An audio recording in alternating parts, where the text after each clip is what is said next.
Burner Phone. Written by Urban Playground 1. Narrated by ClancyPasta. Hendrix was cruising along in the old warehouse district when he saw something silvery shining in the ground. He just had to get out of his car and see. The mystery item was a cell phone, a Samsung LX1. Now, this was something to celebrate. LX1s were $500 and change. A top-of-the-line cell phone was just lying on the ground just for me, he thought. Then he started to get scared. Why would someone leave such a high-end item on the ground? He wondered. Hendrix looked at the screen like he was checking out a girl. Oh, baby, look at your icons and large screen, Hendrix thought while ogling the phone. It had a slight scorch mark on the back. Did he smell smoke? Hendrix looked around for flames or something burning, but he could see nothing. He put the lucky find in his pocket and drove off to the meet. Hendrix is a mule for Mr. Dombrowski, Mr. D. His guys gave Hendrix stuff and he just delivered it. Yeah, it was just stuff. Hendrix knew better than to open the sealed boxes. He just picked it up and dropped it off. No names either. If the cops or rival gangs got him, he had no names to tell. Today, he did not care if they made him wait for a few hours. He had a cell phone to discover. There were a lot of pictures in the picture gallery. Porn or pictures of cars would be cool. No, it was, at first, pictures of burned buildings. Hendrix was not liking those. The next set was photos of buildings on fire. Some of them actually looked kind of pretty. Bright orange flames against the navy blue night sky, which had a nice color combo. He wondered what sort of person would take such pictures, though. The last bunch was the worst. Corpses. Burned bodies. 100+ pictures of bodies that had been ravaged by flames. That just made him queasy. Those pictures were just freaking gross, he thought, while trying to calm his stomach. Hendrix could not wait to hit the delete all pictures button. He could see the thugs carrying white plastic bags of the product. He opened the trunk. Hendrix reluctantly put the cell phone away. He thought he smelled something burning, but a quick look around showed no flames or smoke. After the car was loaded up, he drove away. 3 hours later, the delivery was done. He spent some time doubling back and checking for tails, but there were none. At the destination, they paid him $500. Hendrix was done for the day. He had enough time to look for some action. Yeah, some free action. Hendrix was going to keep some of that money around for a bit longer. Hendrix had dabbled in becoming an artist, but it required too much discipline, and he did not really have any ideas worth painting. Talking about painting, on the other hand, was another story. The phone rang in his pocket. It felt kind of warm while it was ringing. Hendrix did not want to answer the phone unless the people calling were going to pay for the ticket. He will get back to them. The artist quarter always had a party somewhere. After he parked the car, Hendrix checked his voicemail. The phone number was blanked out, which made him feel nervous for some reason. The message sounded like crackling flames. He listened to it a few times before deleting it. Probably a wrong number. A nice leisurely walk netted him a party. It was up several flights of stairs. No big deal. Inside, the floral-scented candles caught Hendrix's eye first. They were placed in bowls with water at the bottom. Whoever set up this party had made sure the candles would not start a fire. Hendrix schmoozed with a few guests and had some warm beer and tasteless party food. The artwork was subpar too. The women were not bad looking. Maybe Mamma Me Only and her 4 sisters would have the night off? The cell phone in his pocket made an incoming mail chime. Does anyone else smell smoke? a skinny red-headed woman asked while she looked around for signs of fire. So far, no one could smell smoke. Sniffy Red started to do her best imitation of a scent hound. She stopped next to Hendrix and sniffed. He could see her nostrils expand and contract. This was not going to be his best party experience. "It's you!" she triumphantly shrilled while pointing at Hendrix. "Did you get your clothes at a fire sale?" Sniffy Red asked with contempt while she folded her arms under her scant bosom. Hendrix raised his hands in a placating gesture and tried to be diplomatic. "Lady, you have the wrong guy." Sniffy called some of her female friends over with a jerky wave of her pipe cleaner thin arms. They confirmed that the smoky smell came from Hendrix. He had to leave.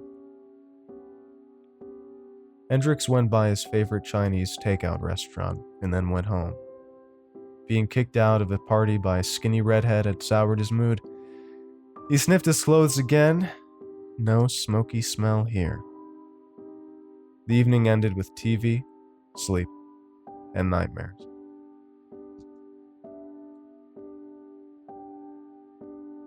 Nightmare.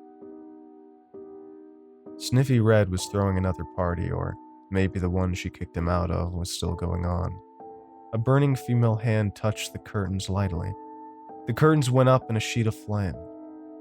Hendrix wondered what was going on. Another burning hand grabbed a bottle of booze and splashed the guests. A second later, they were burning and screaming. Hendrix's waking screams blended in with the sounds of the fire engine sirens as they passed his building. His cell phone received more mail. Waking up. Hendrix was done with sleep that night. He checked out the new message. Just more pictures for his picture gallery. No pictures of cars or porn. Even a bunch of fuzzy kitten pictures would be better than this batch of flaming bodies and buildings. Of course, there was no info on who sent these pictures. The last picture was the worst. It showed a big-breasted flaming woman. Even through the flames, he could see her cheery smile or grimace. Delete this effing crap now, he thought. Dawn's early light shone on a sleeping Hendrix and his new phone. He had removed all of the previous owner's info and added new ringtones, games, and even wallpapers. The previous wallpaper was just too burned looking for him. The last step was to move his SIM card to the new phone. He had worries that it would not work, but the card went in with no problems. Sleep sneaked in and took Hendrix. Later in the morning, while Hendrix was eating breakfast, his phone rang. He was happy he was using his new stuff. Looks like he will have to deliver stuff to some guy out in West Island. This was going to be an all-day trip. He was still buzzed about his new phone, and maybe he could take some pictures while he was out there.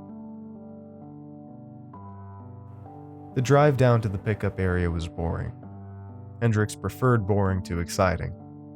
Usually, excitement is bad. The thugs that loaded the car gave him funny looks, but he ignored them. When Hendrix drove away, he thought he heard one of them ask the other one if he smelled something burning. One of the reasons he hated the trip out to West Island was that he could not enjoy the scenery. Nope, Hendrix had to watch for tails. That took most of his concentration. Most of the trip there and back would be an anxious ride through Paranoia Town.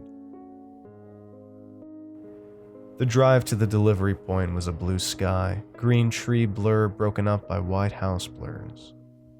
If it did not show up in the street, Hendrix did not care. His attention was focused on the front and the rear window, looking for tails. Finally, he was at the delivery point. Hendrix took a picture using his phone. The guy lived in a nice light pink and white house with 2 levels. A green hedge blocked the view of the ocean and the rest of the building.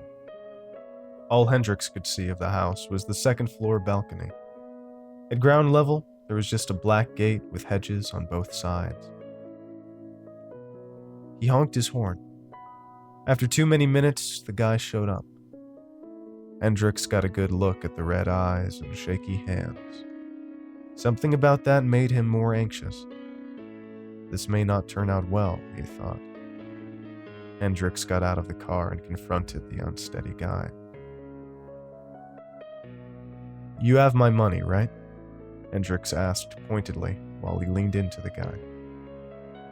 Yeah, the guy said dismissively and sniffled. His hands twitched so badly, it looked like he was being electrocuted. Hendricks knew for certain this guy was using, just as he knew the sun would rise in the morning. "Yo, Scarface, why don't you pay me now?" Hendricks asked with anger.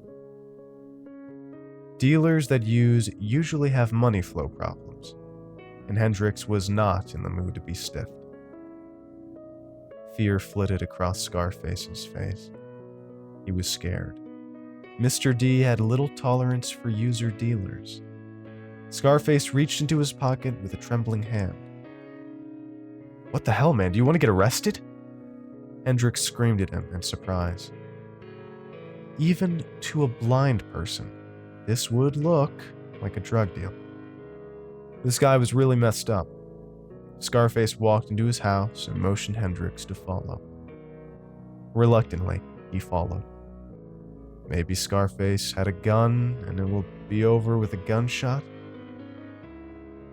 Scarface's house was well on its way to the hoarder's version of not-so-good homes and gardens.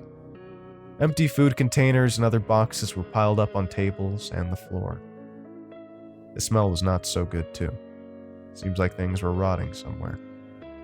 Hendricks was not the neatest guy, but this was pretty bad. He lifted his foot. Did he step in something sticky? Scarface pawed through his wallet with trembling hands. He gave all of the contents to Hendricks. Hendricks counted the money. Scarface was short 100. "You are short 100.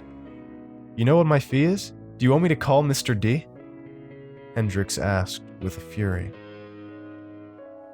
He did not want to ball up his fist, so he stuck his sweaty hands to his side. Hendricks did not like being ripped off. Scarface looked scared again and mumbled something. He looked at the floor and then back at Hendricks. Scarface took off his watch and gave it to Hendricks.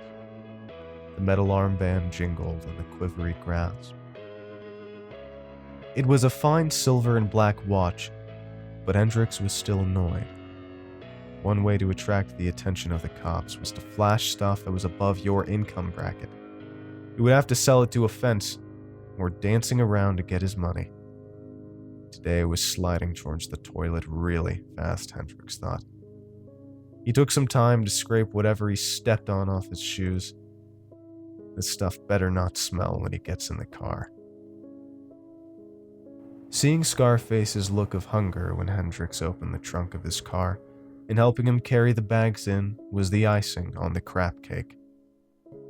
Hendricks breathed a sigh of relief when Scarface's oceanside ranch house faded into the background. That transaction could have gone so south. Now the rest of the crap cake was going to be served up to him in the long wait to cross the West Island Bridge during rush hour. For 15 to 20 minutes, cars would just sit like they were parked. Then they would move a foot and sit for another long bit. Well, at least he has some games to play to pass the time. Hendricks went to the game library on the phone. It was empty because the phone ran out of memory. He did not have to guess what was taking up the memory. He knew. More pictures of burned things. His wireless plan did not support downloads this far out. This is going to be one long, boring ride back. By the time Hendricks got home with his greasy bags of food, it was late. He deleted the pictures again and started downloading games again. This new phone is more of a pain than his old one. The fact that the games got nuked because the photo gallery was so big bugged him. Hendricks threw himself into bed. Nightmares. Hendricks was standing next to the ocean close to dusk. It seemed like a pretty nice dream. The ocean smelled pretty good, until notes of charred plastic and burnt flesh started showing up. He looked up the beach and saw a house on fire. Some guy was running towards him, screaming. It was Scarface. While he was howling in burning agony, Scarface was making a beeline for the roaring ocean waves. Hendricks expected to see the flames being doused by the water, but no such luck. Poor Scarface burned like a star even when he went deeper under the waves. The nightmare changed. Hendricks found himself at a table in a resort. This would have been a pretty cool place, but everything was on fire. The pool was a lake of orange flame with screaming swimmers surfacing among the burning waves. Hendricks was sitting on a hot chair. The burning metal was starting to sear his back and behind. The large-breasted woman was sitting across the table from him. She was a bluish-black corpse with a dazzling white smile. She reached under the table and touched his crotch. Pain blossomed between his legs and Hendricks howled. The nightmare changed again. He was in his apartment, and it was on fire. Hendricks was burning too. The pain was so horrible. He crawled over to his window to see if he could jump. The fire was messing up his muscles. Outside, everything was on fire. The sky was full of fire. It rained down into the street. The apartment across from his building was on fire too. The burning, big-breasted woman was there. Blue flames danced in her eyes while she smiled her bright smile at him. Reality. Hendricks woke up screaming. He was so loud, his next-door neighbor banged on the wall. Eventually, the screams turned to sobs. Hendricks stumbled to the bathroom. He just had to see if he was a burned corpse. Other than having slightly pink skin, he was okay. A few seconds of confused thinking brought him to the conclusion that the new phone was responsible. It was the only new thing in his life. Hendricks was not a superstitious person. All of the weird goings-on seemed to start when he picked up the phone. Even though he really did not want to do it, Hendricks decided to go back to his old phone. He dug it out of his top drawer. The new phone was brought over to the kitchen table. I just have to open up the new phone and swap the SIM card back to my old phone, Hendricks thought. The back of the new phone was totally smooth. He remembered pressing on a button and moving a panel to expose the SIM card section. A chill raced down Hendricks' back. Now things were even more strange. The phone made an incoming mail chime. He was back to using the original chime, not the stuff that Hendricks downloaded. Hendricks wondered for a second about who could help him before he remembered his cousin, Ellen. Her knowledge of the paranormal would be useful. It was late, but Hendricks got lucky. Ellen was still home and awake. He promised to be at her house in half an hour. A feeling of relief filled Hendricks. Maybe he can fix this before things got worse. Hendricks left his apartment without the phone. He was about to open the car door when he felt a familiar weight in his left pocket. Hendricks slowly reached into his pocket and pulled out his new cursed phone. Foreboding settled over him like a too-tight, dirty suit. He placed the phone carefully on the sidewalk like it was wired to explode. No way was Hendricks going to think about how something that he left behind in his apartment had gotten into his pants pocket. Ellen was going to help him deal with that. Hendricks drove away. Almost there. Just a few more blocks and he could get some help. Something made an incoming call chime in the passenger seat next to Hendrix. He did not want to look. Almost against his will, his head slowly turned. He just had to see and know. The silvery, shiny torturer was lying in the car seat next to him. Hendrix was so full of rage, he grabbed the offending item and hurled it into an alley. The phone bounced off a wall and fell into an open dumpster. He screamed, "Three-pointer!" Hendrix drove off. 2 more blocks and he would be safe. For some reason, Hendrix smelled something burning. The last thing he saw were 2 eyes as bright as blue Bunsen burner flames, and a smile radiant as an arc welder's torch's exhaust. She embraced him, and he was covered in flames. The car smashed through a wall. It hit a container of flammable substances. Hendrix screamed for a very, very long time. 2 minutes earlier, Marta was scavenging in the old industrial area when she found a new cell phone. She felt that her life was going to change for the better with her new Samsung LX1.